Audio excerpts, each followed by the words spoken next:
Good evening and welcome to Let's Talk.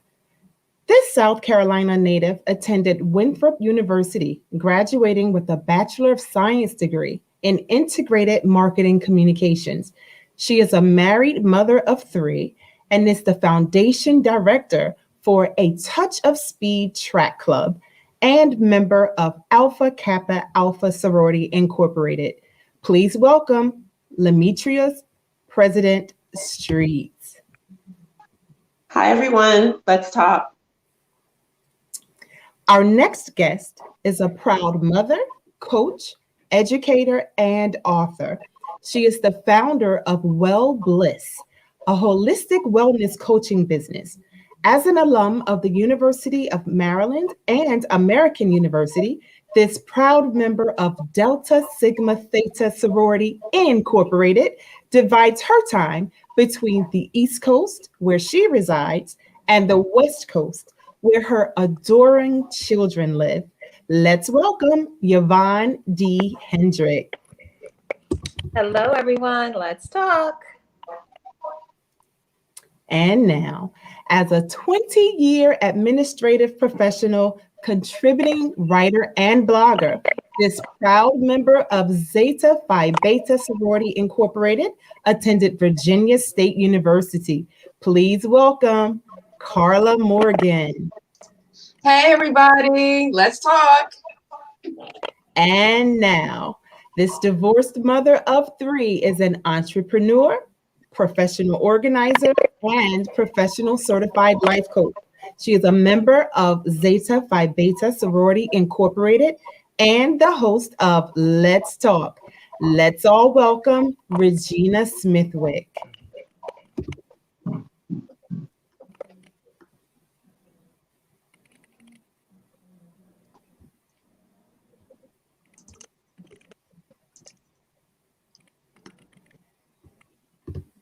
And I am Andrea Collins White, your moderator for tonight's broadcast. So, ladies, let's talk. Let's start with these. I'm sorry. We have. Thank you, Cookie.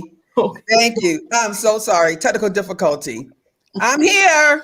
Let's talk. My computer just froze up on me, like literally right that moment.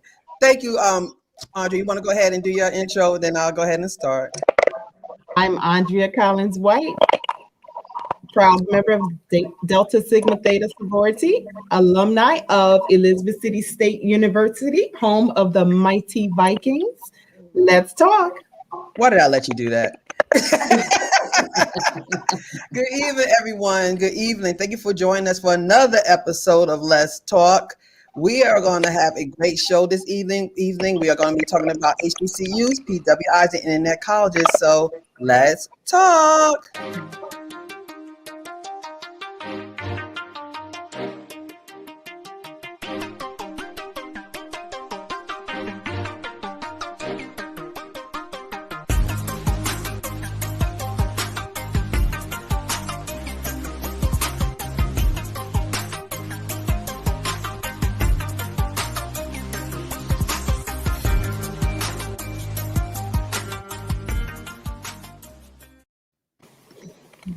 Good evening. We're back. Well, like I like to do every time we start our show, I would like to do a prayer first before we get started. So if you don't mind, give me a second. Lord, thank you so much for allowing us another opportunity to serve you, Lord. Thank you again for allowing us to be on Let's Talk. And as we always want to do, use us as vessels so we could just throw out information for people to ponder and to be able to just take it in. And if it helps them, we hope so. And just to be there just to give out good information and just have a good conversation. All these things we ask in our name. Amen. Amen. All right. So as I did last time, and I'm sad to say again that I have to do this again, but like everybody always knows, I'm in part of the hip hop community, and we have lost two more hip hop icons since the last time we've been on the air. So in 2 weeks, we lost Shock G from Digital Underground and Black Rob from Harlem, Bad Boy artist. So I just want to give praise up for those two artists that gave us a lot of music in their time. We hate that the last 3 weeks we lost three good icons in the music industry. So just pray for their families, and I just wanted to acknowledge them for this show. Okay, so let's get started, everybody. As we see, we all got on our shirts. So we said we are proud to be who we are. As you see, we got Winthrop down there, where Lemitra is, and as well as AKA, we have Yvonne with Maryland College Park, and she's a DST. We have our actually Let's Talk crew. We have Andrea with her Elizabeth City State shirt on and DST, as well as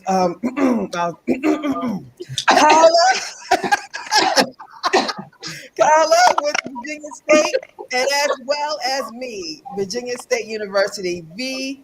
I love it. So we are so proud, and and this is the part of the show I really love to do because we want to rep everybody. We're proud of everybody, and like one of my panelists said to me, we all got a degree on our wall. So at the end of the day, we all got a degree on our wall. But we just wanted to talk about some of the stereotypes, some of the myths, some of the things that we didn't know about each other's schools, because we go to different schools, and then, it's great for us to hear other sides of the coin. So we're going to go ahead and just get into it today.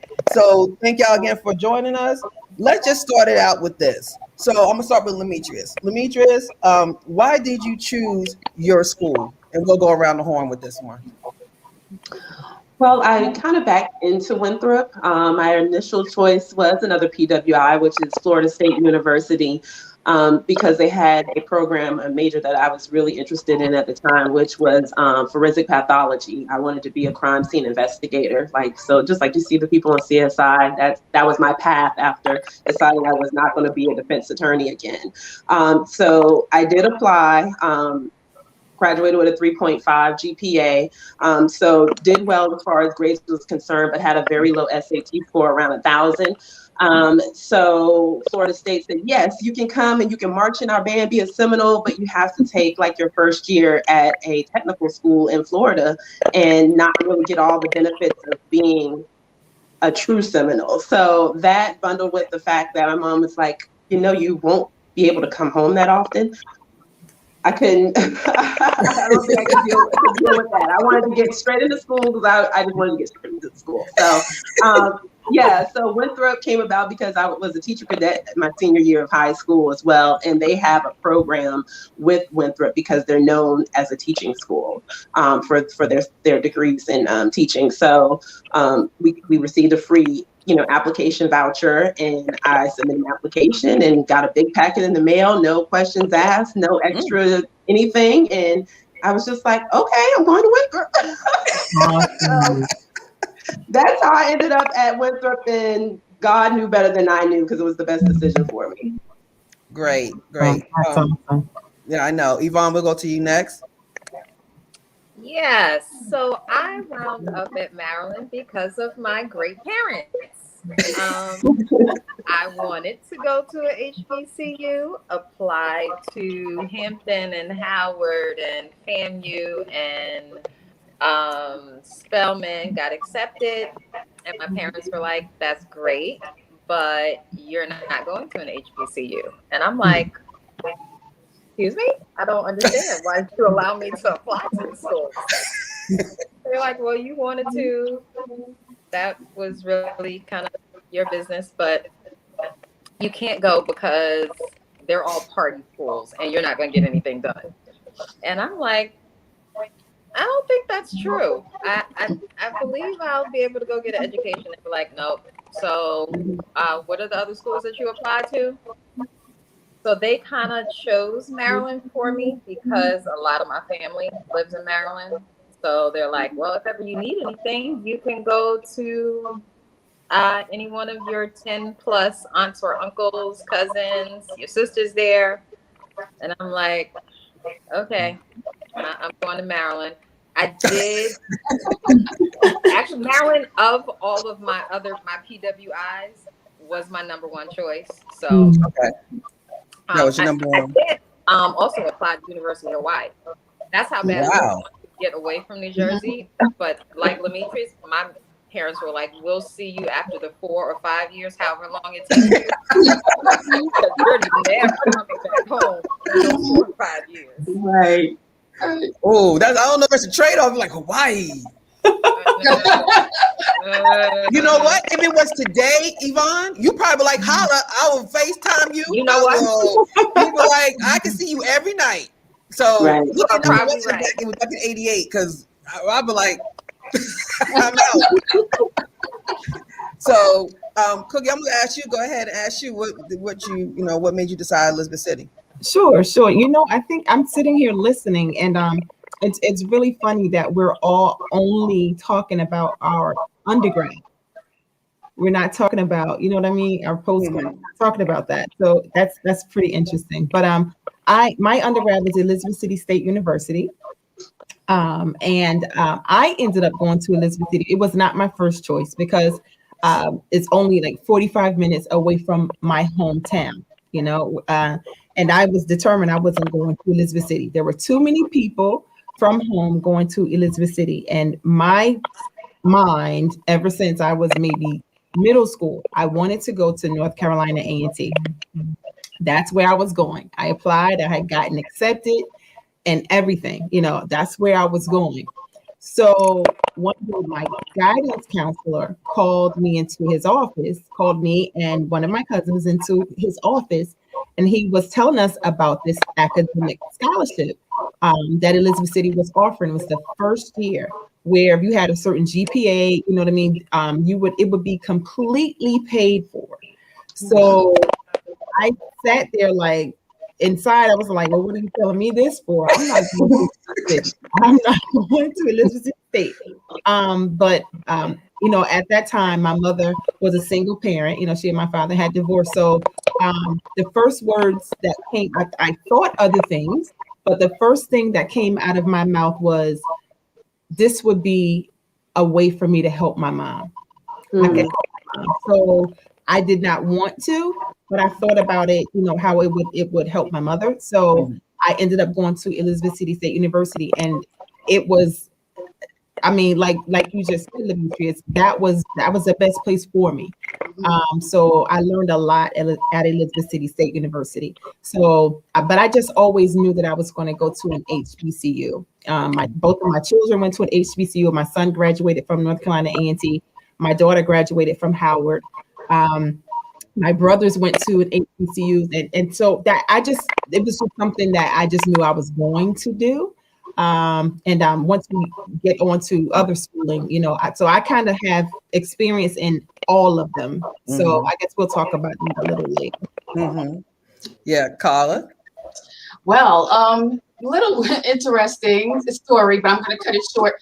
I was in high school in New York City, you know, so it was weird because the guidance counselors were recommending schools in even New York, but I was also living with my parents in New Jersey. So I was commuting from New Jersey to New York to high school on my junior and senior year. So I was like, where am I going to go? I guess since I'm, you know, after graduation, you know, I'll be in Jersey. I thought about going to, everybody's talking about Rutgers. And my guidance counselor, I didn't know really anything about HBCUs until my guidance counselor suggested Virginia State, Hampton, and things like that. So I was like, okay, well, I'll apply to Rutgers and I'll apply to, you know, in Jersey, a couple of other colleges. And then I was like, Virginia State, I'll apply to that. And because I really had no direction as far as where I was supposed to go. I knew I was supposed to go to college, but as far as HBCUs, I wasn't real, you know. So then I was hearing from other students at my school, which a lot of us ended up, well, anyway, I got accepted at Virginia State, and a lot of other people in my school actually applied. I went to Murray Bertram High School Business Careers, and a lot of us got accepted that same year to that school. And everybody was talking about HBCU is the best, it's great, you're gonna love it, you know, we all gonna be there. And people were talking about Hampton is another option too, but yeah, so that's how I ended up at Virginia State. And yeah, it was great. It was a totally different experience. I had never been away from home.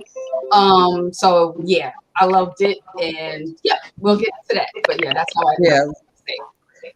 And one of the reasons why she loved Virginia State University because I was her college roommate. Yes. Anyway, I made her life great. Okay, so my experience was I had actually my god sister Justine Bivens Johnson. She's a Delta as well. She exposed me to Greek life as well as HBCU life. She went to Morgan State University, and I used to go visit her and Nikki. I can give Nikki her props. And her sister, my other god sister, Nikki Bivens, she went there as well. And when Nikki was there, I went to go visit her for a couple of weekends, and I was just like, my eyes were like, "Are you kidding me? This is how it is every day." Like, people just run up in your room, y'all just chilling, you go to class, the parties and all this stuff. I was like, this is incredible. Like, who wouldn't want to go to here, And I was stuck on Morgan State. So I was going to apply to Morgan State, and I actually did. I applied to Morgan State, was my number one, Johnson C. Smith in Charlotte, and Virginia State University. And when I did, I was just like, okay, I got into Morgan, but they didn't have no housing.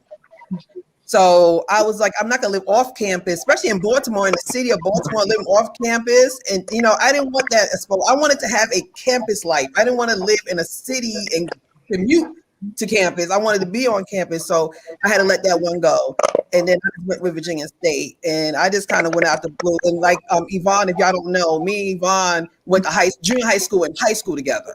Oh, so I have a history with Yvonne too, and she knows when we had our college fair in Teaneck High School in Teaneck, New Jersey. It was like a lot of us were going to one school. A lot of us were going to Hampton at the time, and I just kind of want to do something different, and I just went that route. So me, my best friend Yolanda, and Andre, if y'all know Drazy from DOS Effects, he went to Virginia State as well. So us three went to Virginia State together, and we were the only ones in that class at the time until a little later, and a couple other ones, Dwayne Lee, I think he went there too. So, but it was a great experience. I'm glad I chose Virginia State. Virginia State was a great, and I think it's for everybody who chooses a school.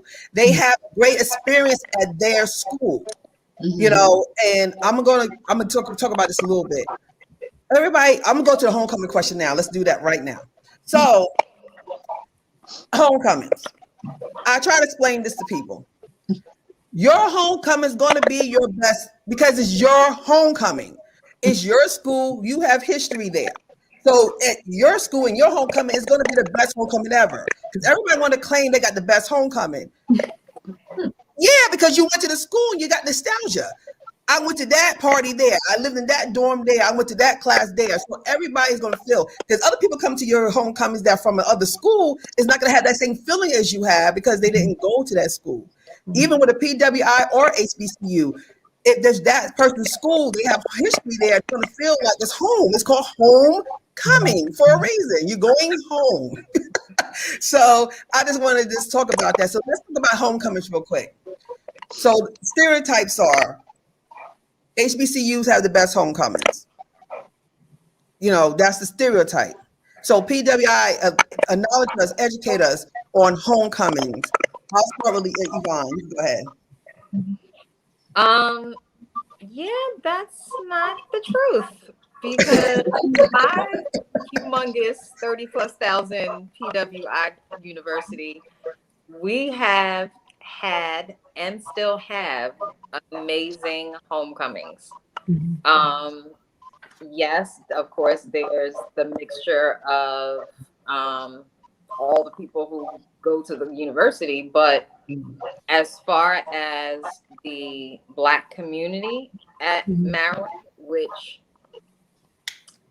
my parents didn't find out till later when they thought that I was going to party at this HBCU so much.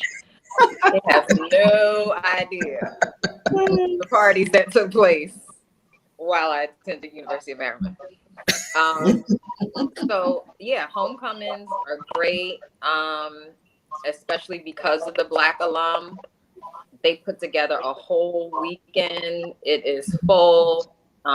We do the tailgating, we do the football games, do different parties. We even have like church service on Sunday. So yeah, it's still awesome.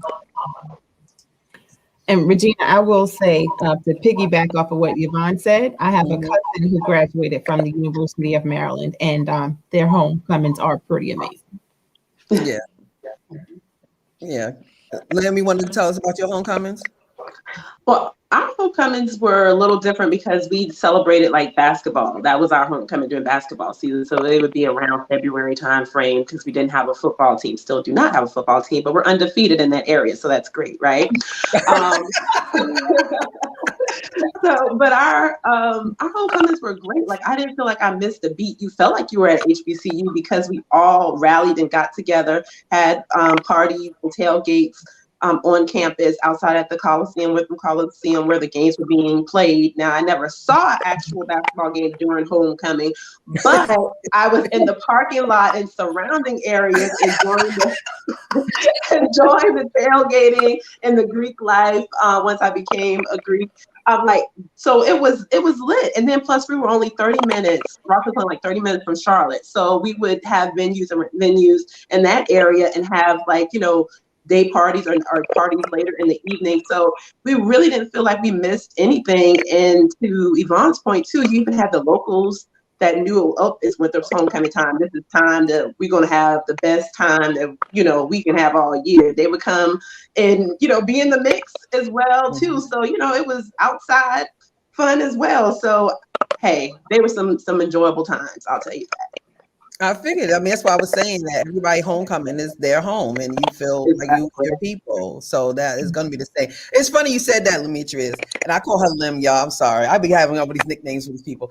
But it was so funny you said that because I was watching something on YouTube the other day, and it was like a skit on PWI and HBCUs, and the girl, she was a black girl, and she was showing her the difference when she went to both of the schools.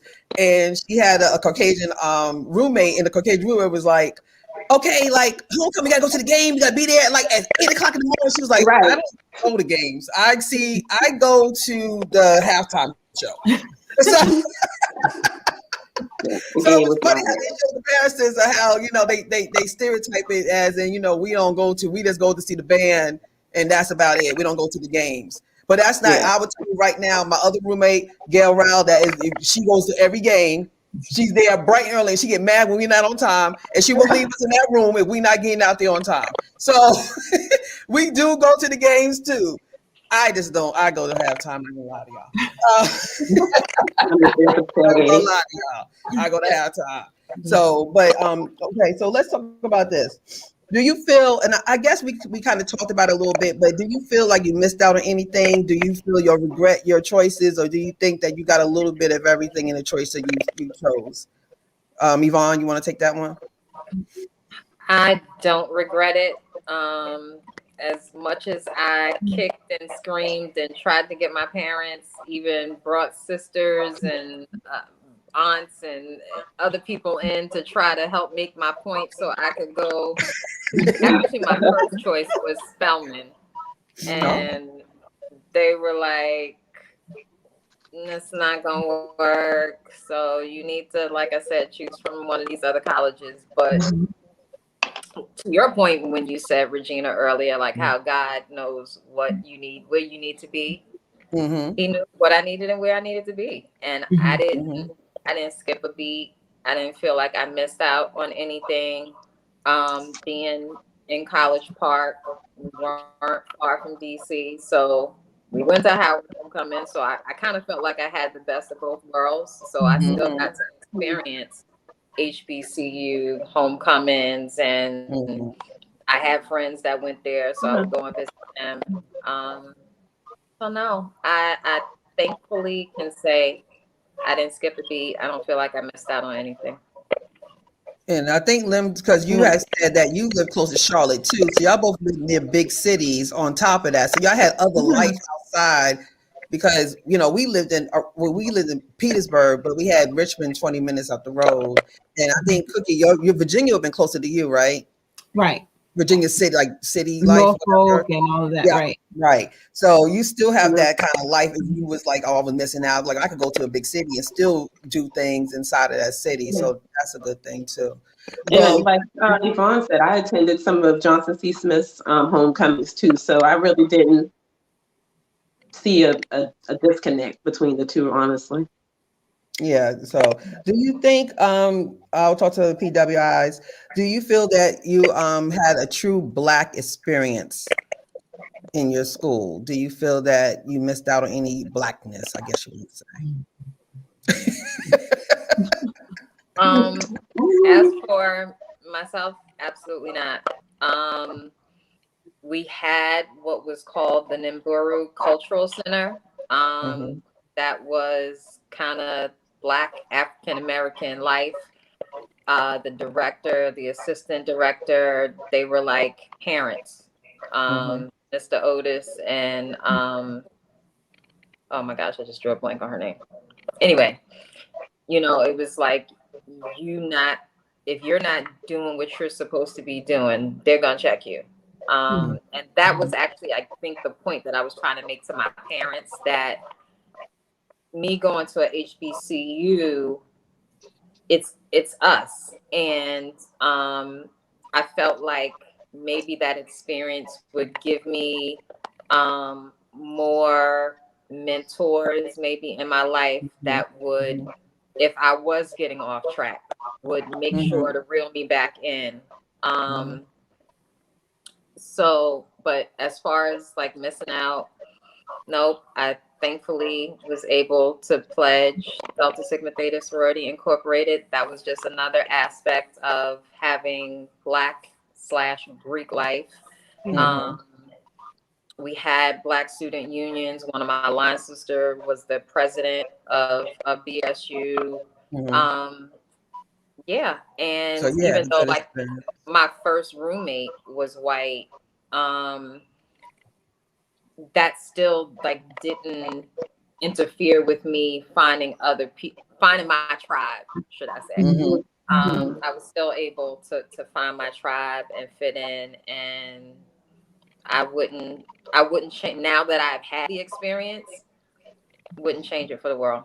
So let's talk about that real quick. So you had a Caucasian roommate. So how was the roommate scenario? Was there any issues or any kind of stereotypes or anything, or was it just like, hey, we roomies, that's that, you know, it doesn't matter what color we are? Like, how did that, I see your face. The color didn't matter. I guess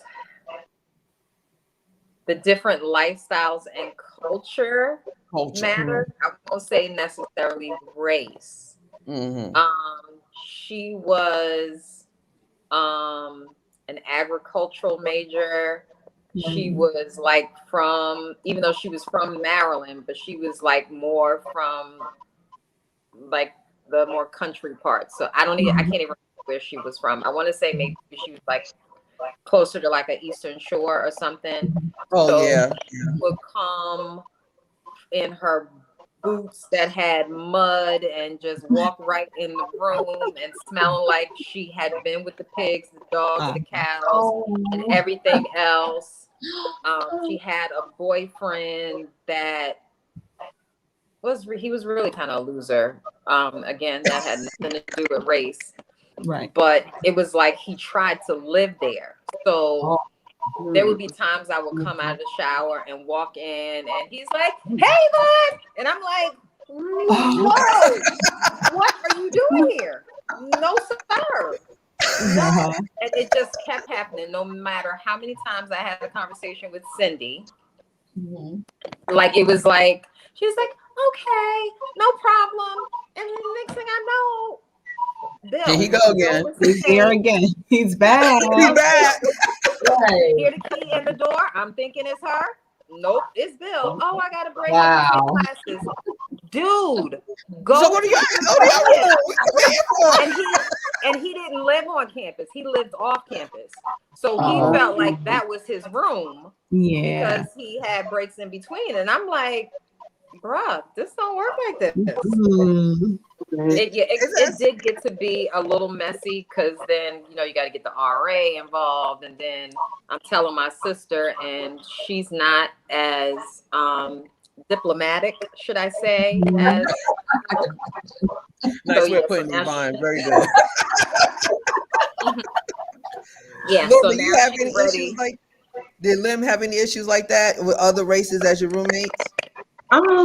Not really. I had my freshman year there. I did have a Caucasian roommate, and she met a friend on campus, and she asked to change out to be her roommate. So I had a room all to myself my freshman year, so it didn't hurt my feelings at all. I had a nice big room, and one was like a couch. I made one like a little couch. Her bed was a couch, and a little throw pillows. Yeah, And I had my bed. You had a living room.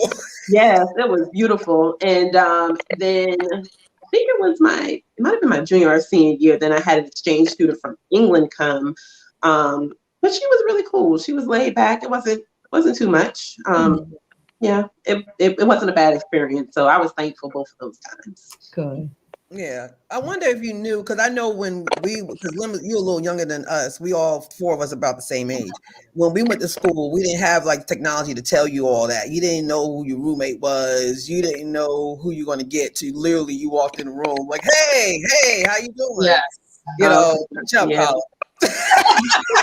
Yes. We gotta tell you that story in a minute. I'm gonna let y'all say that one to the end because Kyla did not like me at first. People, can you believe Kyla? Can you believe nobody didn't like me? Kyla did not like me. It wasn't anything personal. I mean, like Kyla had an attitude when she saw me in that room that day, y'all. We'll get into that in a minute. We'll get into that in a minute. It wasn't personal. Like a story. I was like, it's not my fault. They told me to come here. But let's talk about dorm life, seeing that we're on that topic right now. So when we talked the other day, I had this funny thing about dorm life. So I was telling them that I had a friend named Phaedra, my girl, well, not had, she is still my girl, Phaedra. She went to Virginia State freshman year, but sophomore year, she went to Virginia Commonwealth University in Richmond. So we had all went up to visit her up there. So it's like in the dorm, and I'm just like, why am I walking on carpet? Why? And then I was like, Diamond Simpson, the BET was on. I said, well, what? How y'all got cable? And then she was like, y'all warm? She cut the air. I said, get an air condition. Are you kidding me right now? I just couldn't believe it. And what blew my mind when I saw a guy walk by the door, I said, he's going to y'all about to get in trouble. There's a guy in your dorm. He was like, he lives here. He lives here in this building. We don't know about that at the time. Now, I know the change now, but at the time, I didn't know Virginia State did not let you cannot none of that. You had to sit downstairs. Cookie Knuckle, we were down there in her dorm too. We were right downstairs, and that one little TV that they got from Seth the Sun that was that was in there, and everybody had to watch the same thing. You better hope Cosby was on or Different World, because you better not touch that TV. You better do your own. Right, and if a male came into the dorm, they had to check in at the office, and they get on the little intercom that went through every floor, and they'll be like, Andrea Collins, you have a visitor in the lobby. Yes, you have to go downstairs and talk to them in the lobby. There was they look at you like, wow. They look wow. They're like, we don't know about that life. But the worst part was, Kyla, remember the guy I was dating at the time? And he grabbed the mic from the RA. He like, Regina, go downstairs. Yes, he did. They treated you like you thought you had your mama, not your mother. You had your mama with you in school. Yeah, they were not was sit up all night. Was sit up all night, and those doors locked at a certain time. If and they look like the window at you, but like, I don't know what you're gonna do. You're not coming in here. You better stay wherever you are. You're not getting in here after a certain time. Oh my. Oh yeah. It was hard. It was crazy. Look at them. They're like, wow. No, because if we had a guest, and apparently, since my roommate's boyfriend was always there, so we had telephones, so the telephone would ring, and that's how you knew somebody was downstairs for you. You have to go downstairs, you sign them in, and they come on up. That part I never understood how Bill got up without nobody signing him in. Yeah, so somebody wasn't doing their job in that system. But that's the thing. But think about it now. When you have the mic like that, How about you don't want everybody to know your business like that? And they are screaming and hollering, you got company. Yep. So everybody's opening the door, trying to come out and see who the person, or they'll come and watch like, oh girl, who you dating? Yep. Yeah. Wow. Like at my school, like freshman year, I didn't really have any guy friends like that. Well, excuse me, I take that back. They were off campus. So I don't know how that worked with the freshman dorm. I don't know how that worked with the freshman dorm, but with my sophomore and up years, when I was able to move into the suite scenario, they would do the same, call on the phone in the lobby and say, hey, I'm in the lobby. Then I walk down and get them. And I don't remember signing in or anything like that, but just saying, hey, I'm here. Go get them. Yeah, but you don't have no intercom screaming through the whole Yeah, door. no intercom. No. None of that. Oh, well. Look, check. I had that. Well, Carla, I see some comments. You want to go ahead and hit some of those? Absolutely. It's a lot. Oh, goodness. Okay. So we have Mr. Sneed Dennis. Yes, BSU. Yes. And he said PWI party too. That was in the beginning of starting. So, yay. And he asked, did you find that they party at PWI when you got there? Oh, for sure. Mhm. Oh, yeah. Yeah. The party's For fun. sure. She said we didn't That's invent why I those. didn't- They were already That's why there. I didn't miss a beat. I missed absolutely no beats by not going No to beats. HBCU. There were Exactly. enough parties at Maryland. Absolutely. Awesome. Excellent. All right. And Sneed Dennis, BSU. Yay. And I guess, oops, there we go. He said, bless the guidance counselors who give a balanced exposure to all universities. Mhm. So I guess you're talking about when I was talking about my guidance Yeah, counselors give counselor. an array of schools to go to. So, and Gail Rowell, Oh, my other roomie. yes, Yeah. your roomie. Yeah, she was my first. Carla was my second one. Yep. That's the one that goes to all the football games. Yes.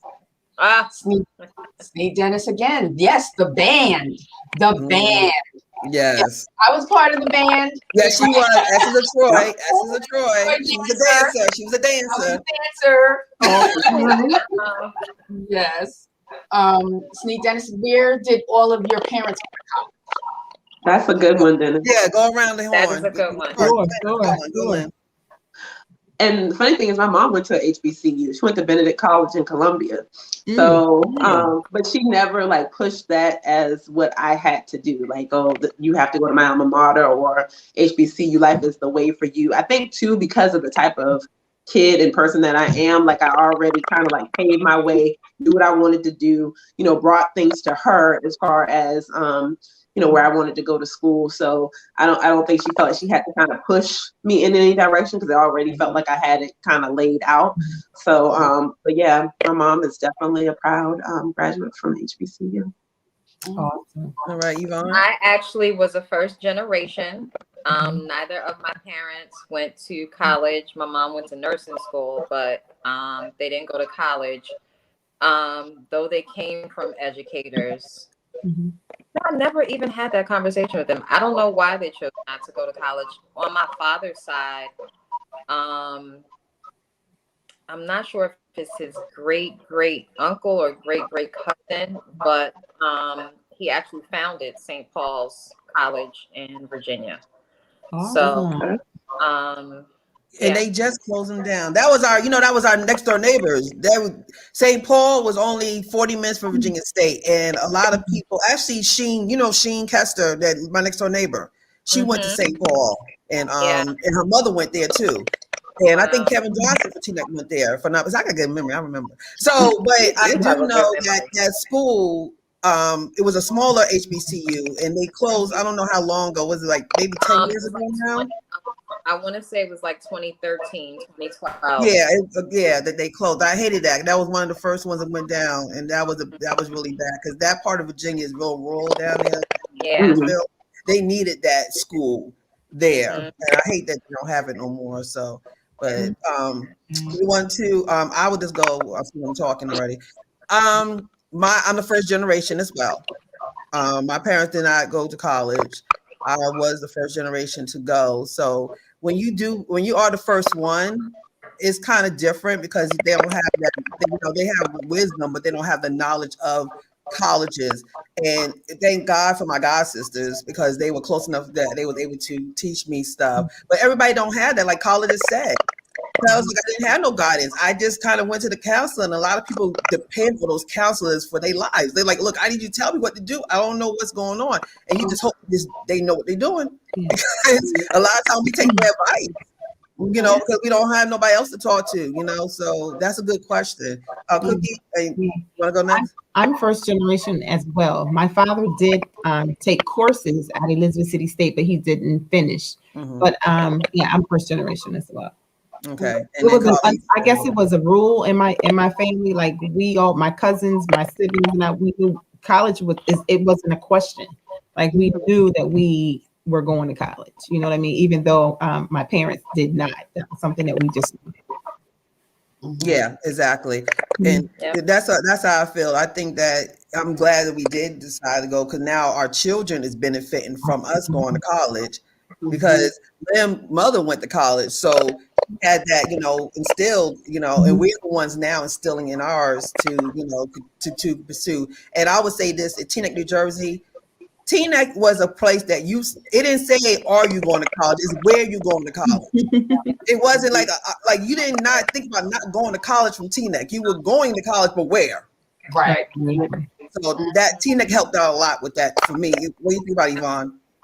Absolutely. It wasn't like, I don't even think I even thought that my parents didn't even go to college. Like that wasn't even a thought. It was, I knew I was going to college, like you said, just where? Just where? And my mom didn't go to college until like I was like 15, 16. She picked up and continued and went to Wagner College in Staten Island and then continued on to her master's at the University of Phoenix later on in life. So I don't know if that's considered first generation, probably maybe second. I don't know, maybe because she encouraged me to go to college. She just couldn't give me direction of where as far as HBCU. Sure. But my dad, he was in the military, in the Air Force, and he took college courses, but he never finished. So that's my background with that as well. So. Okay, well, let me go through a couple more, and then we'll do some more comments, and then we'll get ready to wrap up. But did you feel, and I don't know, Lim, because I think you kind of missed this, but do you feel that sitcom Different World had an impact on your college life? You said I might have missed Different World? No, I'm talking about while you was in school. Like we was actually in school when it came out. Oh, I know you've seen it. Yeah, no, I know you've seen it, but we was actually in college when it came out. That's what I meant to say. Gotcha. Yeah, no, I mean, I used to stay up till 9 when Different World Cosby Show came on. So on Thursdays, I used to stay up until 9. I was big time then. So yes, I that was my show. But I do think it did show a perspective of, since it was like that spinoff from Cosby, going to college, and it was something that you do and you can obtain something better than just, leaving high school and just going straight into a career or a job. I should say, maybe even not a career right away. So I think it did have some influence on whether or not people went to college or not, or I should say African Americans went to college or not. Seeing that. It probably gave you more influence than us, because technically we was already there when it started. So for you to be younger and see African Americans in school, it could have made you feel more intrigued to learn more about school if you didn't have that knowledge or that counsel. You had that show, sure. It was very positive. For sure. And then especially like you're saying, if you're the first generation for your particular family and not really knowing what that college life could look like or be like or what you could do when you're there, I think it definitely sets the bar to say, okay, yes, this is something I need to look into further for myself, even if you don't have the person at home, encouraging you to do so. Mm-hmm. How y'all feel about that? I feel the same about Different World. Absolutely. Yeah. The first episode was like 87, which is when I graduated from high school. So I guess I kind of grew up with those students at the Different World. Yeah. So it was really, I I could see or pinpoint people on campus who were Dwayne Wayne. I could, pick out the Whitleys on campus, and you know what I mean. So I could definitely relate. Debbie Allen did a great job with that show. Absolutely. Excellent job. What y'all feel about Yvonne Carter? I love the shows. I can't say that it influenced me as to like which college I went to, but definitely wanted to live that life on right. And yeah, I think it played out pretty well, even though I wasn't at a HBCU. It's still like Andrea said, like, yeah, even at Maryland, I could pick out the Dwayne Wade, I could pick out the Whitleys and what was her name? The curly haired one? Kim. Freddie. Oh no, Freddie. Whitaker. Yeah. Freddie. Freddie actually was my line sister, my front. How about that? You should be like, okay, you're Freddie. Like, yeah, Freddie didn't believe in. It's like she drew air and water and berries all day, and she would not eat nothing. Like, they're gonna kill animals. You can't protest. People were like, Rob was like, sit down. Regina, you know something? Even now, like if I see like clips or something from a different world, it'll cause like a reaction. You know what I mean? Like it's like, oh my gosh, a flashback. So to school. So yeah. And my mother watched it every morning. Actually every morning, Monday to Friday, she watches that because it's a long like TV One plays it for like 4 hours straight every morning. And tell your mother it's on Amazon Prime and it's no commercials. And yes. You watch it. One week I binge watched the episode from when Denise was on there all the way. Wow. So they left to go to Japan. Yep. I watched the whole thing, and it brings back so many great memories. Nostalgia. Absolutely. So let's change it up a little bit. Let's talk about a little bit with Greek and HBCU. So Kamala Harris, our vice president, Madam Vice President Kamala Harris.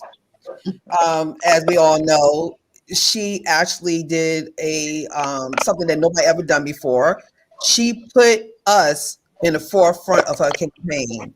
She put us as Black women, she put us as HBCUs, and it put us as Greeks, and somewhere that nobody never seen before.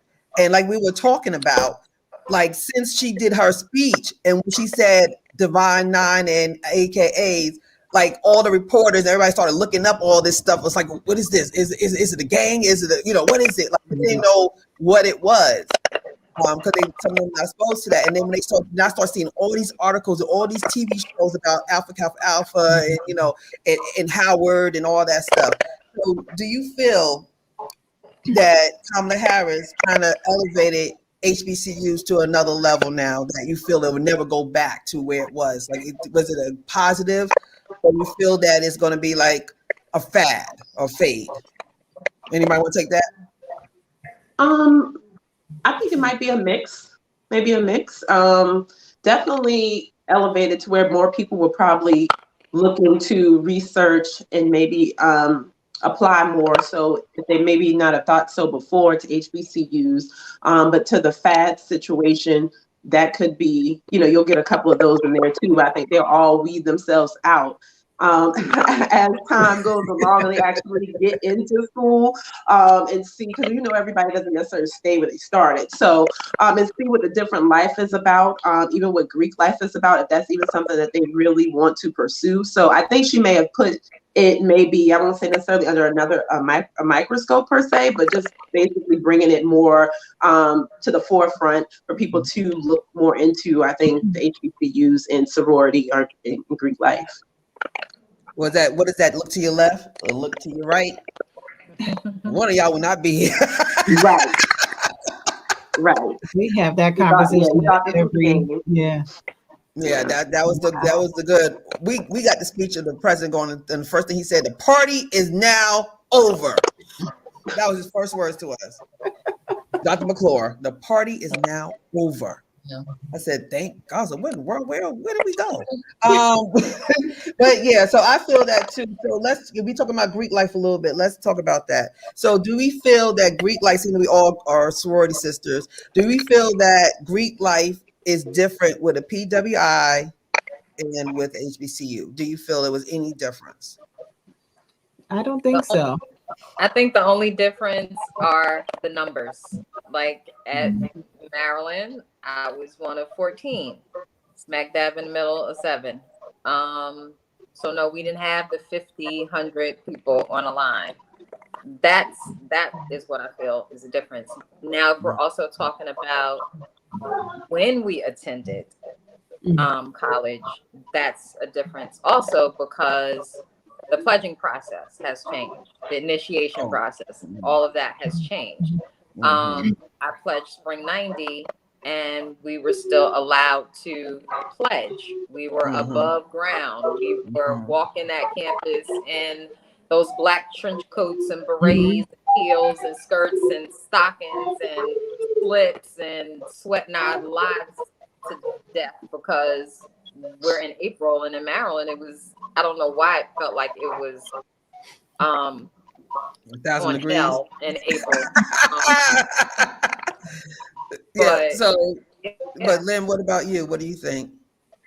I'll agree with Yvonne on that. Like just the line, the number of pledges at a time. Like I was the largest at the time of MUSI's history. That we were the largest line at that particular moment. So I was number 21, the caboose there, and so that was the largest line. So I don't think that as far as any other experiences were missed out on, but other than probably the length of your pledging line. So, any of y'all want to chime in before I go on? No, y'all good? Okay. So let's talk about internet schools. So, internet schools. Do you feel that you will recommend your child, or if you don't have children, you recommend anybody who will come straight from high school and go straight to internet college? How do y'all feel about that? I feel like it depends on the child. Say it again, Yvonne. I feel like it depends on the child. You have to know your child. If, say, for example, maybe that child needs to take a gap year, but they do want to get some college credits, maybe internet college, going to school online is the way for them to get at least the credits. Neither one of my children, that would have been a good fit for them. I really feel like how we've talked about, there's nothing like that experience of actually meeting new people and learning the campus and living with a roommate, whether it's a good or bad experience. Like I feel like those experiences are absolutely necessary to help them grow. To like my daughter now, she lives off campus. She has roommates. They thought that was the best idea next to sliced bread. And 2 years in, and they're like, okay, we love each other, but this living together arrangement is not working if we're going to stay friends. So that helps them. Neither one of my children could have been able to do internet. What do you think? Anybody else? Yeah, I mean, I was going to say for my children, I don't think that would be work best for them, not during their, for their undergraduate degree. Just because some of the things that Yvonne mentioned as well, I think that going to college for me is more so not just only of obtaining that degree, but really getting those life experiences that they need under their belt before they're really released to the world after graduation, right? So they can make some of those mistakes, have some of those experiences with still their parents kind of, holding the reins in the background. So definitely don't feel like it would be for everyone, but it does have its place for some in undergraduate. I think, Cook, you want to go? I'll go after you. No, I agree with what both Yvonne and Demetria said. It depends on the child, but I definitely think, both of my children knew that they were going to go away to school. And I was glad about that because I think those experiences they're paramount.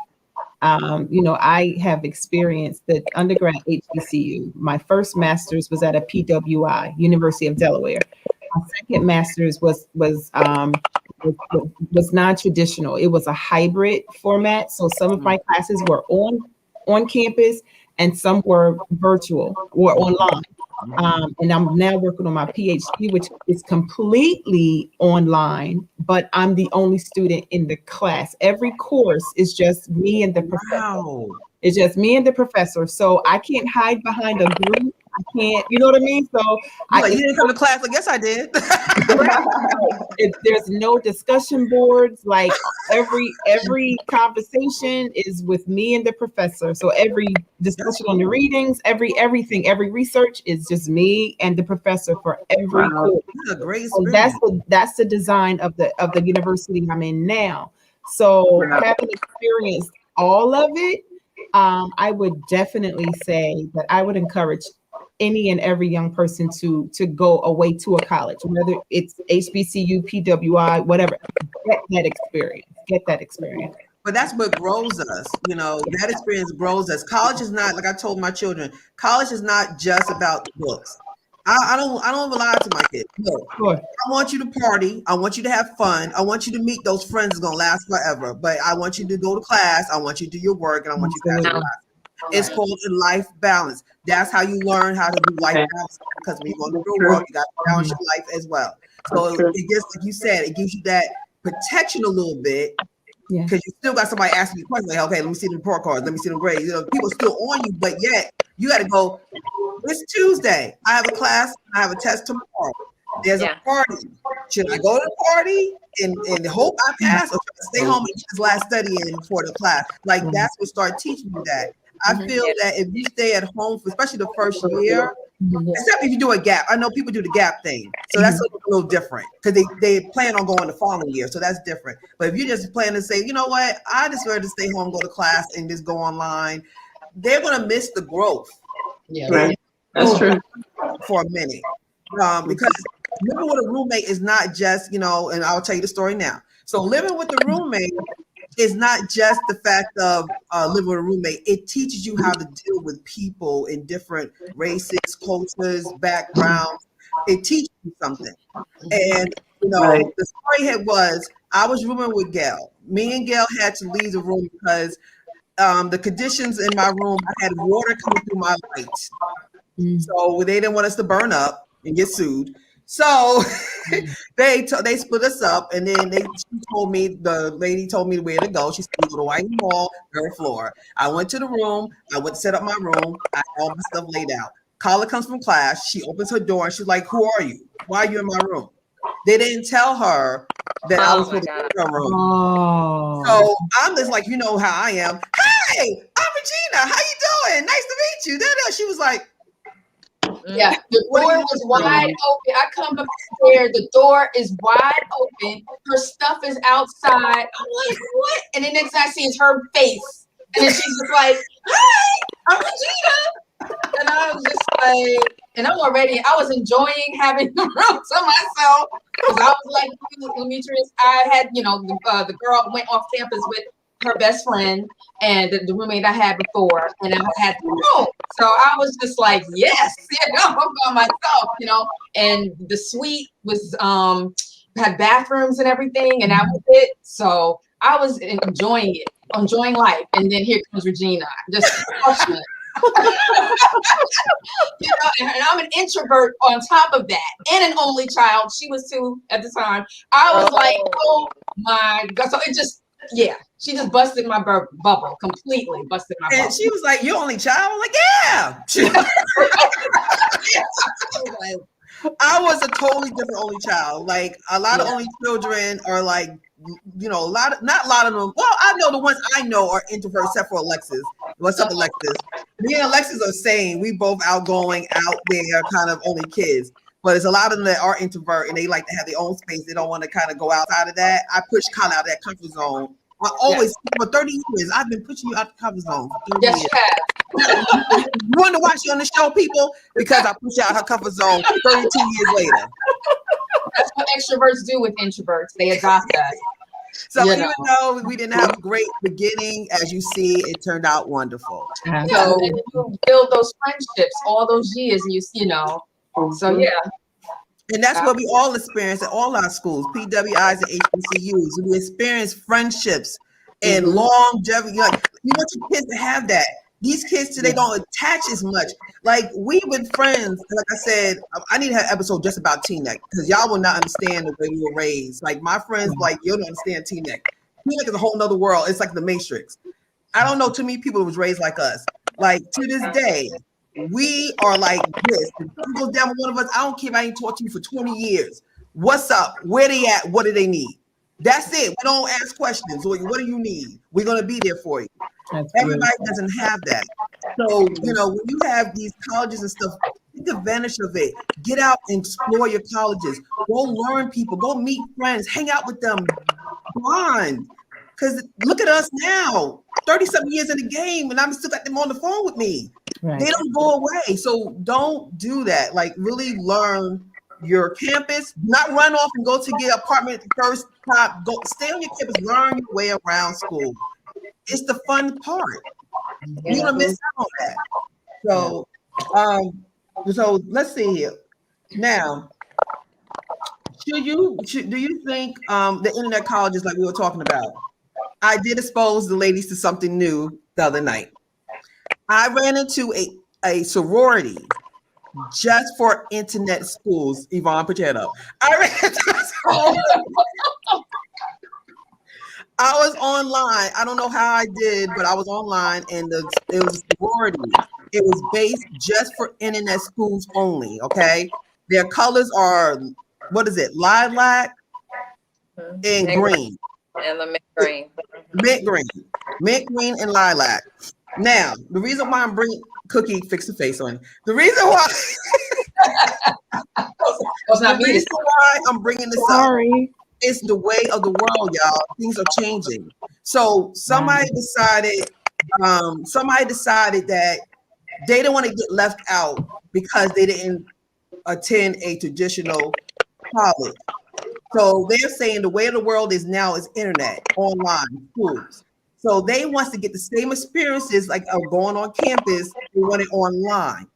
Now, I don't know how that could be because even now during the COVID with our sororities, we kind of have to do things a little different because of the COVID. I'm a president of my chapter. It's hard to do what you usually do in person because it takes a lot of that. You don't have that. I want to hug you. I want to see you. I want to like dig in and do community service projects. And you know, when you have to do things online, it's not as connected. Right. So imagine starting off that way, and that's the only way it's going to be. It's not going to. You're not going to get. They're going to be in different parts of the world. They're going to be in different parts of the country. How do you have sisters, intake sisters? You don't never seen them before. I personally don't see how. I'm just saying me. I'm not saying it's not going to work because we're from the old school. The new way, maybe these people like it that way. So what do y'all think about sorority, internet sorority? You already saw me put my head down, so that was pretty much my answer. I don't understand, but everything's not for me to understand, even though the Bible does say and all that I didn't get understanding. But to each his own. If it works for them, great. The only time I'll have an issue is if they start saying they want the divine 9 to become divine 10, 11, 12, 13. No. That is where I'm drawing the line. I draw the line. Right.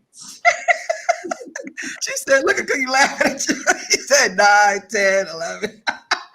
But I mean, I never seen that before. It's so different. But we got to understand the world is changing, and these people, I mean, they're coming up with this because of what we got. We got internet schools. Well, you know what, Regina?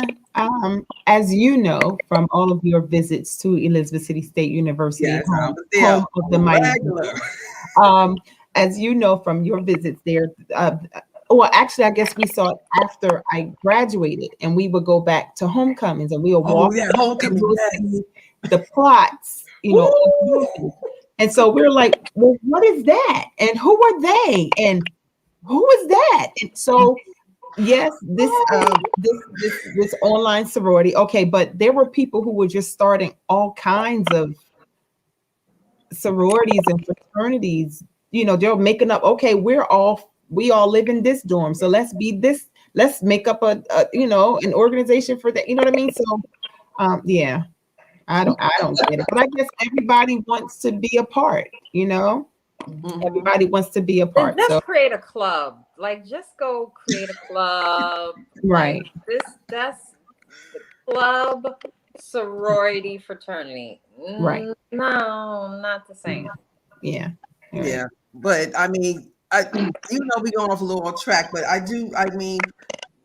there's so many outside of us, you know what I'm saying? We got to recognize them because there's a lot of other counselors out there that have other sororities. Actually, they've been here way longer than we have, on the other, Caucasian or, they've been around 1800s, 1900s, whatever. So, that's cool. No problems with that.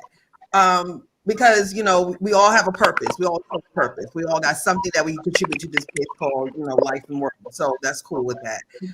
But the internet, I just think you're going to miss you can't do that online. Not from the beginning, from the door. We already knew each other.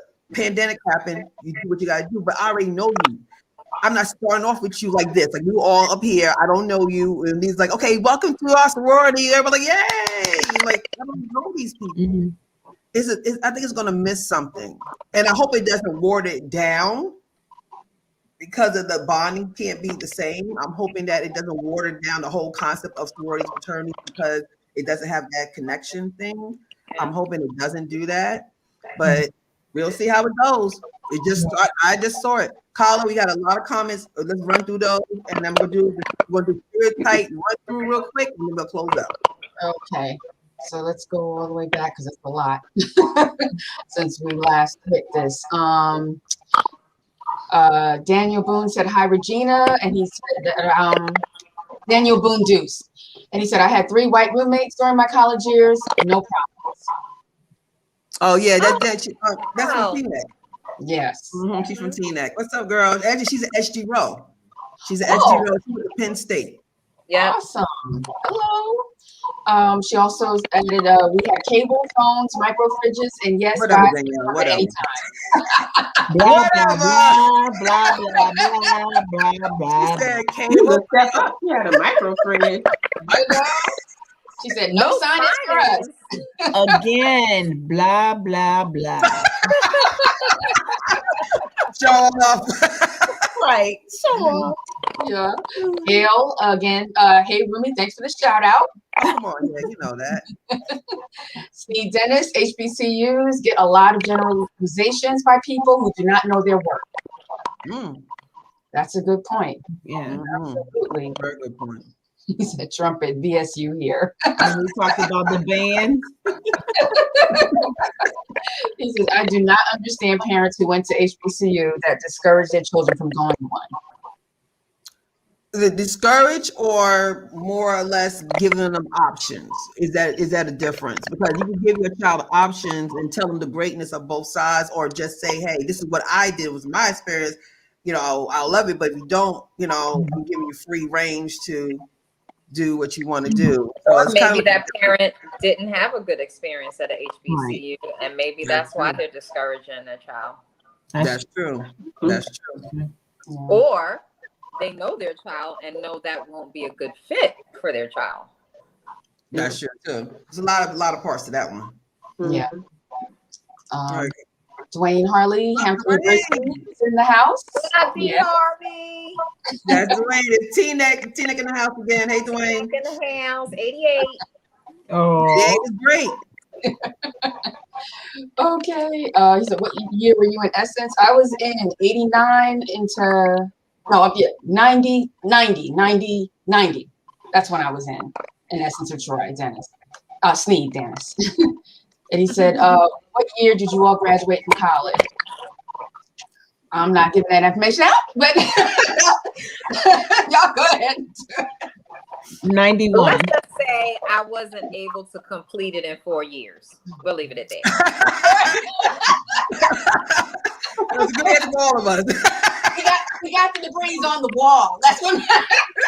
What did Reggie say? That was a good answer. I graduated in 1991. Stop show off. I had to if I wanted to keep that 2003. scholarship. If I wanted to keep that scholarship, I had to. I guess that definitely probably would have forced me had I had one of those. That's true too. Mm-hmm. Yeah, I did it in 4. I did it in 2000. I graduated 2003. But if I had known what I know now, I would have stretched it out a little bit because I like took extra classes like my freshman year. Like I maxed it all the way out to what you can take instead of just a basic 12. And so like it was $1,800 or something like that. Oh, Whatever you can take with the max. Lord. Like I did that. Yeah, my freshman year, like why I don't know. But I would never like I wish I could have like, slowed it down, put my brakes a little bit and just eased on through. Just enough to stay on campus. Just enough to stay on campus.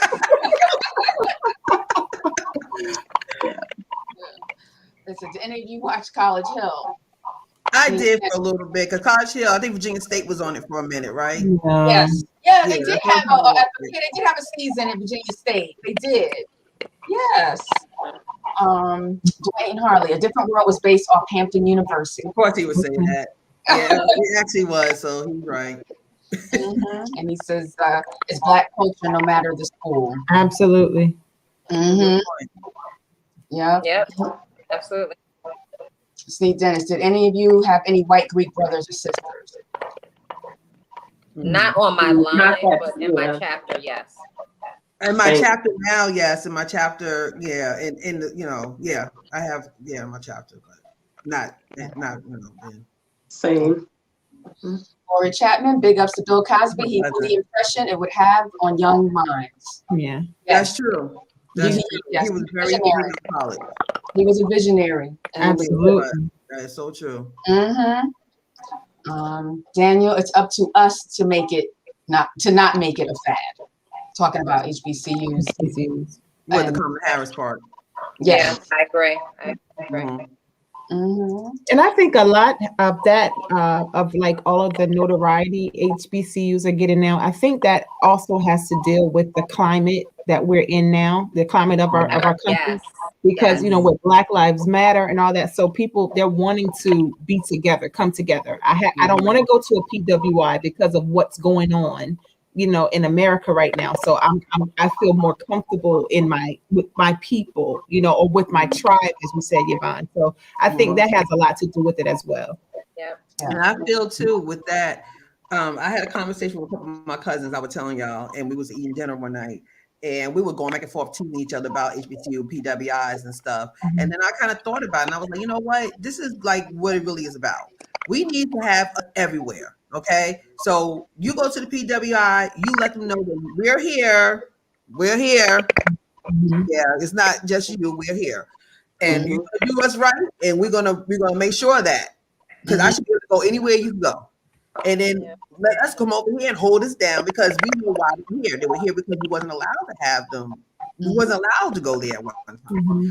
Right. So let's hold these down because we need to keep these because they got us where we are. And we still need those. So we need everybody. Like, it's not a situation. That's why I put this topic. Because the topic is we having fun and we talking. And I'm glad everybody's telling their truths. But we really think about it at the end of the day. You know what I'm saying? Like, we're supposed to support each other and respect each other's decisions or whatever the case is. Yeah. And I feel like PWIs, like the culture, the Black culture and everything that Daniel just spoke about, I was saying that a lot of HBCUs we take for granted because we all Black, that we all know the culture. We're like, well, you're Black, I'm Black, we're Black. Mm-hmm. And from what I'm hearing about PWIs is they have like the classes and the culture and like Yvonne and you both of y'all said the centers y'all went to. Y'all had these cultural centers that y'all went to and learned about stuff. You actually took history, Black history classes and all that stuff. So you didn't miss anything. You still was able to get that where you was at. Mm-hmm. So yeah, I think that's it. He said harder for us to survive on a PWI campus. That's true. There's definitely truth to that. Like if you're not comfortable there, like with the HBCU, like at least you have, like you said, you're black, I'm black, we gonna look out for each other because there's nothing but us here. But if you don't find your tribe and you don't connect with, maybe some of your professors that are African American, or maybe you don't have the Nimboro Cultural Center like I had, where we could go and talk to Dr. Otis and Miss Ann, then yeah, you can absolutely get lost on a PWI campus, especially if it's a large one. Yep. We had to, Daniel Boone says we had to create a chapter of MPHC at Penn State because IFC rules didn't really apply to us. That's interesting. Yeah, that is. Yep. I'm glad that y'all did that. That's good. Penn has one now. That's good. Linda McDaniels Evans. Yep, the number at PWI is not as large. I think she was talking. Yeah. And my secretary in my chapter. Soror. Daniel says TNEC is unique. I guess when he was talking about your bond in TNEC. I saw that too. You're talking about what you were looking like, Andrea. You were talking about sorry. Internet. Again, sorry. Like, fix your face. That's Danielle. Okay, it says Daniel. Sorry. There's Danielle. Yeah, Danielle. Sorry about that. Class of 89. Danielle's parents and my parents were like this. We grew up the street from each other, so we've known each other since infants. Awesome. Wow. Gotcha. Oh, Shay. Oh, hello, Shay. Okay, so Shay. All right, he's a Q. Yeah, 88 is great, Shay. 88 is great. And Dwayne Harley, should HBCUs invest more in their sports programs? Oh, that's a great question. That is a great question. I feel that now, Dwayne, I'm noticing a little shift since a lot of this last year or two-ish. I know what is the gentleman name who decided to go to HBCU when he was Ivy League, one of them. Does anybody know who you know? Please tell me who it is. It's somebody who recently was like a big star, and everybody assumed that he was going to go to one. And he went to Deion Sanders' son. You know, Deion Sanders now coaches at Jacksonville. Jackson State. So was it his son? I know that he decided to do that. Is that who you think? It wasn't his son. It was somebody else. It was not that long ago. But anyway, he decided to go to HBCU, and they trying to talk him out of it. He's like, "No, I'm going to this HBCU." So I know that people are starting to go, "Hey, you know what I'm saying? I'm not going to just go for that." Like, I know for a fact a lot of the older people that I knew about my son, because they automatically think that because I'm 5'10" and their dad is 6'4", that I'm going to have some sports guys, you know, and you got to go and go. I said, why can't they go to HBCU? Oh, no, ain't nobody going to see them there. Nobody going to want to, you know, who going to see them at HBCU? I noticed lately it has changed a little bit because I think a lot of this, like you said, the climate is changing. A lot of things are happening. And I think that people are starting to realize HBCUs, and we're getting more athletes actually putting their foot down and saying, no, I'm going to HBCU, because before you've been talked out of it. Because other schools, I mean, think about it. You go to these other schools, these big schools, they got their training room look like a Gold's Gym. It looks like Planet Fitness. And you know, you go to HBCU, you know, they're not as, because the money. That's why he's saying that, like investing more money, because when you have the money in sport, you treat these people to come to your school. But then on the same note, some schools say, listen, I can offer you a great education. I can offer you, you know, a bond that you've never had before. I can't offer you, you know, all that flash and dash, but I can offer you something that is more than that. Like, it just count where these people at in life. You know, that's kind of like, what y'all think about that?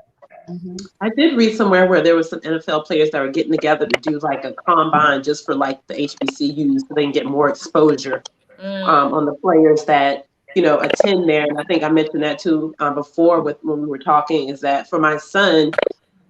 He doesn't like HBCU with his mind being on football and him perfecting his craft there. Like HBCU has never come up. It's always been a PWI because that's where the exposure is. That's who you always see, on TV, and the promotions are always about. So I definitely think that there is definitely a ship that needs to be turned in that arena. It's going to probably be a hard ship to turn, but I think we can start doing things like what these NFL players are doing to bring more light to the talent that is there.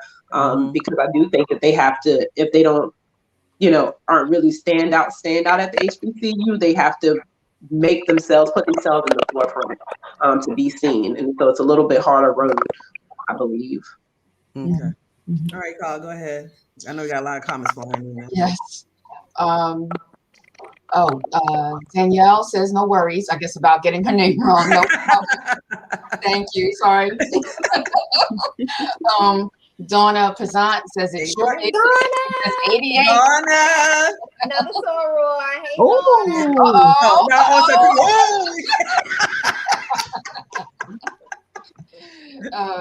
Danielle says yes, Yvonne is family. Yes. Beautiful. Okay. Shay, great dialogue, everyone. When is part 2? All right. I gotta talk to my producer. Hey, when is part 2?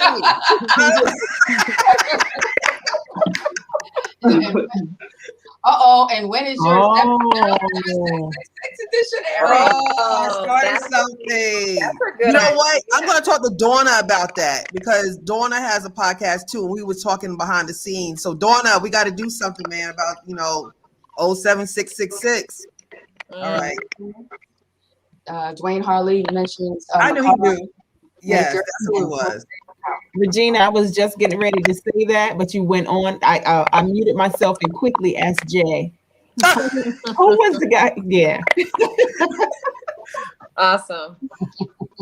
Yeah, he shows how. Yeah. Yep. Donna said, hey. He had one for you, Cookie. Oh, look at that. And she's an AKA as well. We still love her. We still love her, though. We still love her.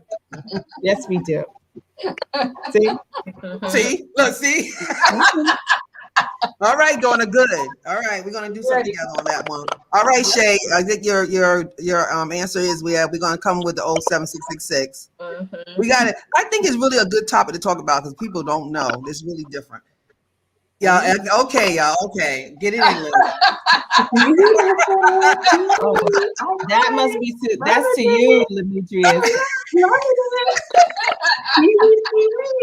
Okay, all right. Is there anything else? Okay.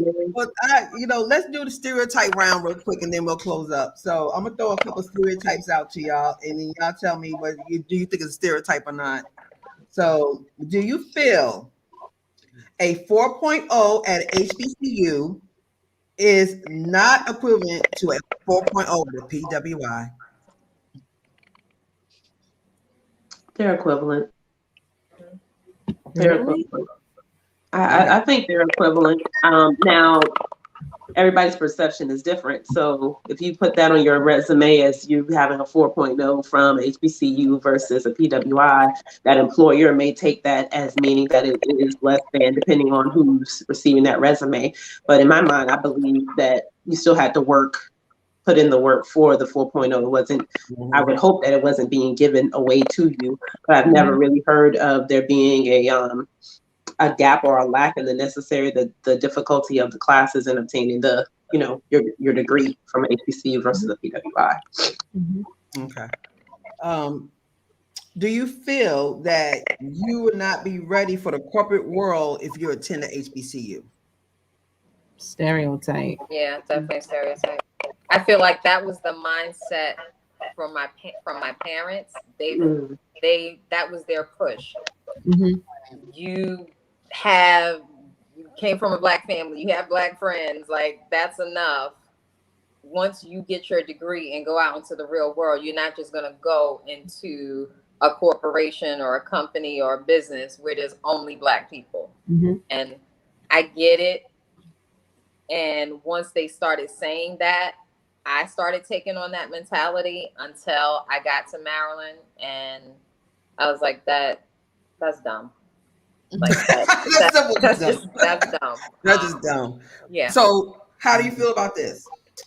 If you're Black, you go to a Black junior high school, Black high school, should you go to a PWI college because it'll change your exposure a little bit because, you know, the world is not just us? Or if you went to a mixed or mostly white high school, during high school, is it your benefit for you to go to HBCU to be able to get that Black culture that you not really get through the other schools? I think that depends on the child again. Mm-hmm. Right. Yeah, that definitely depends by person situation. Yeah, because my daughter would have done fine. Both of them went to predominantly white schools, boarding schools, in fact. My daughter would have been fine either. She didn't want, her two choices was Howard and USC. And they were both like top for her. She did decide to go to USC because of the program and what it had to offer more so than Howard. And my son, I don't think he would have made it at a HBCU.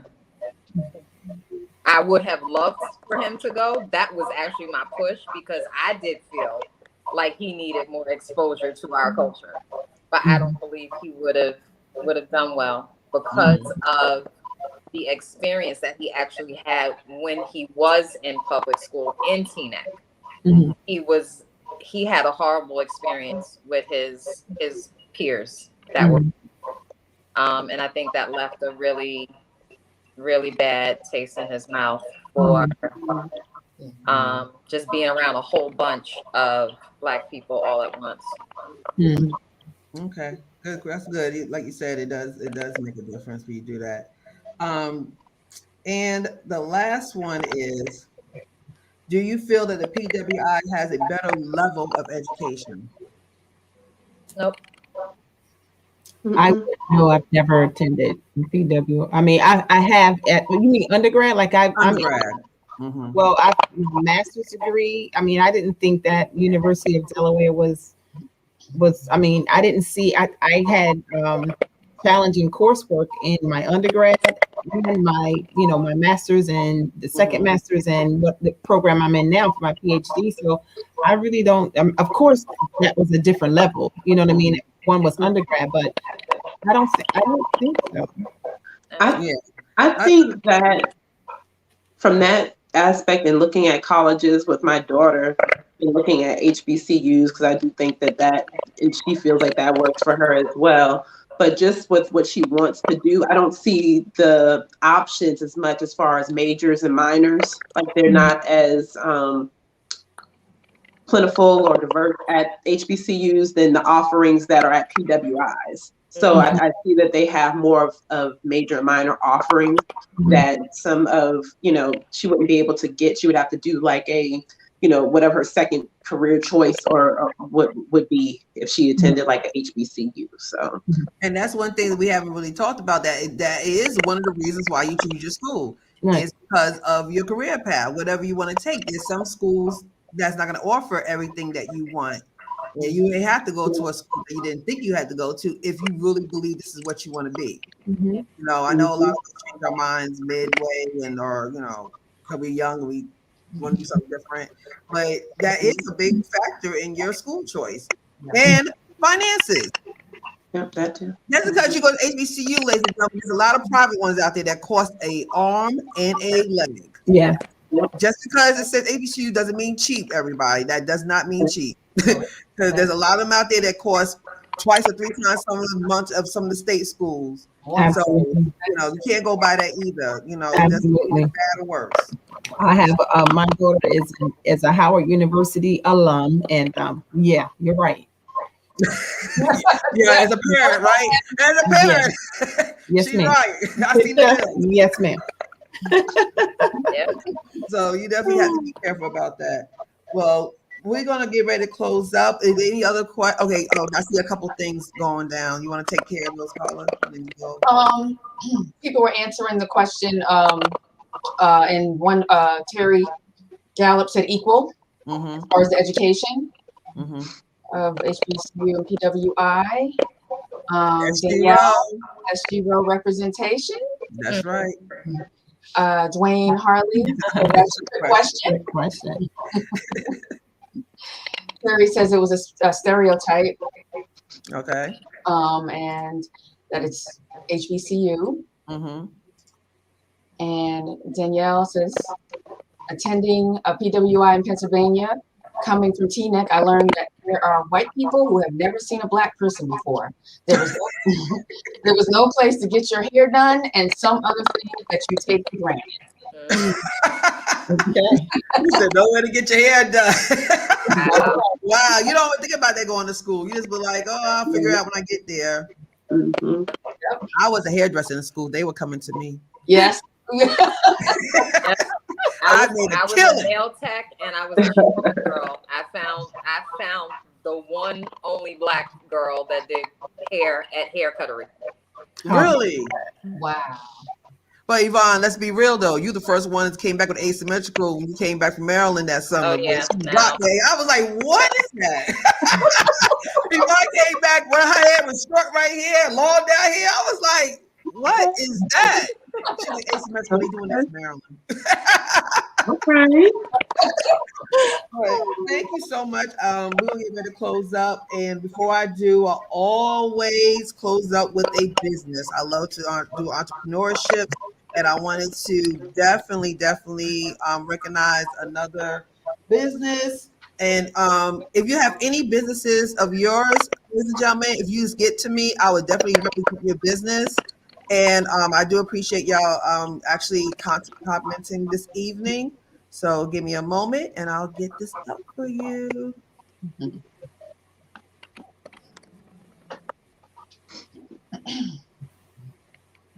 And the business this evening is QOC Cosmetics. And as you see, Colleen, she offers everything. Anything you want, from micro shading to henna to hair removal, strip lashes. She does it all. And she's really good. And actually, she does shirts and everything. She actually did shirts for me and my crew, and I do appreciate her. So as you see, it's called Queens of Color Cosmetics, and her email as well as her website is there as well. I recommend you checking her out on Facebook. She's under Queens of Color as well, and she does have a great program. I mean, great services in her shop, and she's located in Greenville, North Carolina. So, Awesome. okay, I got back quicker this time. Okay. So thank you again. Y'all want to go around the horn and just say your whatever comments, provides, and all that good stuff, Lim? Well, thank you for having me today, Regina. This was fun and engaging, and I thank you all, ladies of the panel.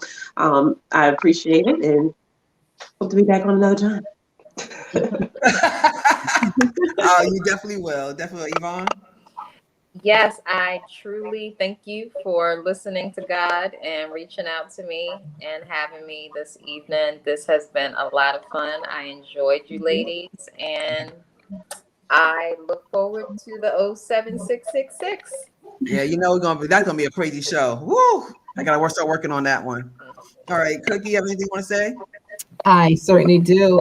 Just want to say thank you to everyone for tuning in, and also I wanted to just send my love and words of comfort to the city of Elizabeth City, North Carolina, yes, as we know has been in the news as of late for yet another lynching of a Black man by a white officer, or an officer. I'm assuming he's a white officer. I just wanted to, just say, just continue to keep the protests peaceful Stay encouraged and know that you are considered, thought of, and you are in our prayers. So I love you much in this video. Thank you. Thank you for saying that. Carla? Thank you for joining us, ladies. I appreciate your perspective. It was enlightening, to see it, from your side going to a PWI, and it opened my eyes to some different things. So I appreciate you guys sharing that with us. Definitely. Absolutely. Yeah, and that's what our job is in Let's Talk, is open up your eyes and just open up your thinking a little bit and see things a little different and take it and ponder. Is my favorite one. Ponder on it, and you may see things a little differently. And if we did that, guess what? Our job was done. So as I always say, before I say that, next show. May 16th is usually on May 9th, but because that's Mother's Day and some of us are mothers, I don't want to interfere that weekend. So we're going to move it down just for this time. Mothers on May 16th at 7 o'clock. And the topic is why not you? Why not you? Okay. So I'll give you a little tidbit. For true success, ask yourself 4 questions. Why not you, and why not now? So it's gonna be good. We're gonna have some good speakers up here, some motivational people up here. And I guarantee you leave this one, you're gonna go ahead and do something. You're gonna do something. I guarantee you that on this one. So I will say, Let's Talk is now over. So thank you again for joining us, and y'all have a good evening. Thank Thank you. you. Bye. Bye. Bye. Bye.